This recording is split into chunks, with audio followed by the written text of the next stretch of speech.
Je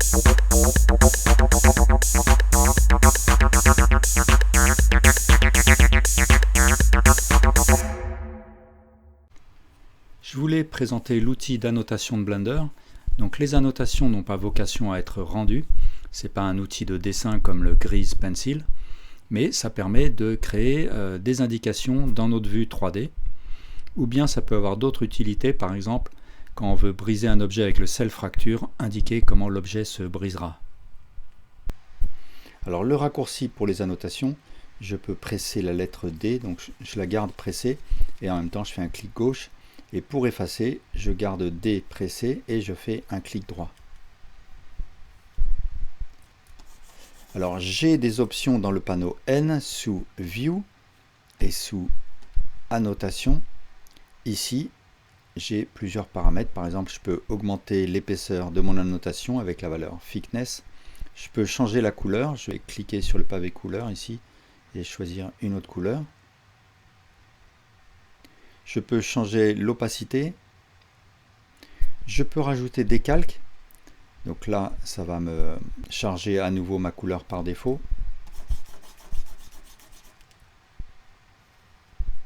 Je peux changer l'ordre des calques avec les flèches ici.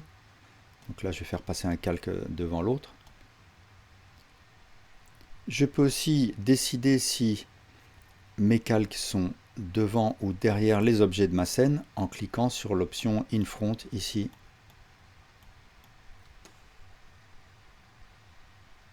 J'ai aussi accès aux outils d'annotation dans la barre des outils. Donc l'outil Annotate, je peux aussi y avoir accès en faisant un Shift barre espace Annotate.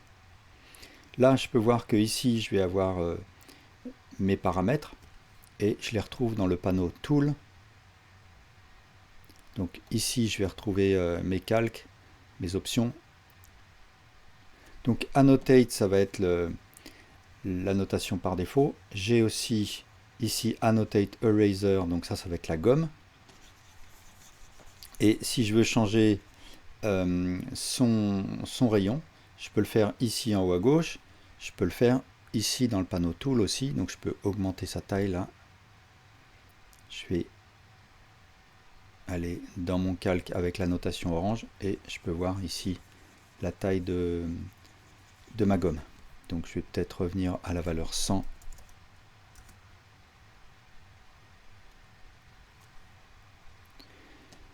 Ensuite, j'ai l'outil Annotate Line.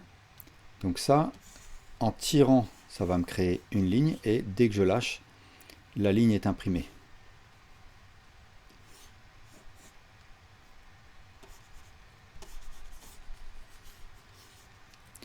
J'ai l'outil Annotate Polygon qui fonctionne différemment. Donc cette fois, je vais cliquer sur un point et ça va me faire la jonction entre les points.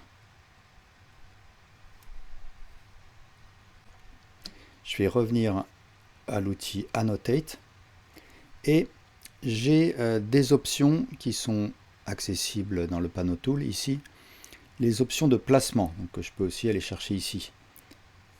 Donc par défaut, on va avoir un placement de type 3D Cursor, c'est-à-dire que notre annotation va venir au niveau du curseur 3D et parallèlement à notre vue. Avec l'option View, notre annotation restera identique quel que soit notre point de vue dans la vue 3D. Et enfin, j'ai l'option Surface. Et l'option Surface, elle va nous permettre de dessiner sur la surface de nos objets. Alors, une chose à savoir, c'est que dès qu'on commence à faire des annotations, ça va nous créer une image clé. Donc ici, si j'ouvre avec Shift F12 une timeline, je peux voir l'image clé qui a été créée. Et je peux faire des annotations différentes le long de ma timeline. Donc si je déplace mon curseur, par exemple, à la frame 30 et que je dessine une nouvelle annotation, ce que je peux voir, c'est que l'annotation précédente a disparu, une image clé s'est créée, et donc à partir de maintenant, c'est cette annotation qui va apparaître. Si je reviens en arrière, je vois à nouveau mon annotation précédente, et ainsi de suite. Donc à partir de là, ce que je peux faire, c'est déplacer une keyframe. Donc là, l'ordre des annotations a été changé. Je peux supprimer une keyframe et dans ce cas-là, l'annotation qui va avec est supprimée.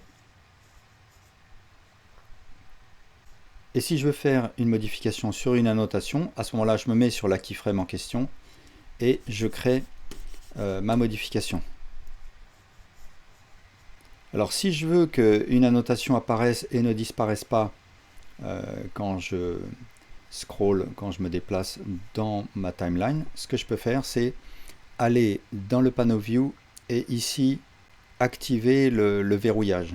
Je clique sur ce bouton qui m'indique quelle est la frame qui va être verrouillée.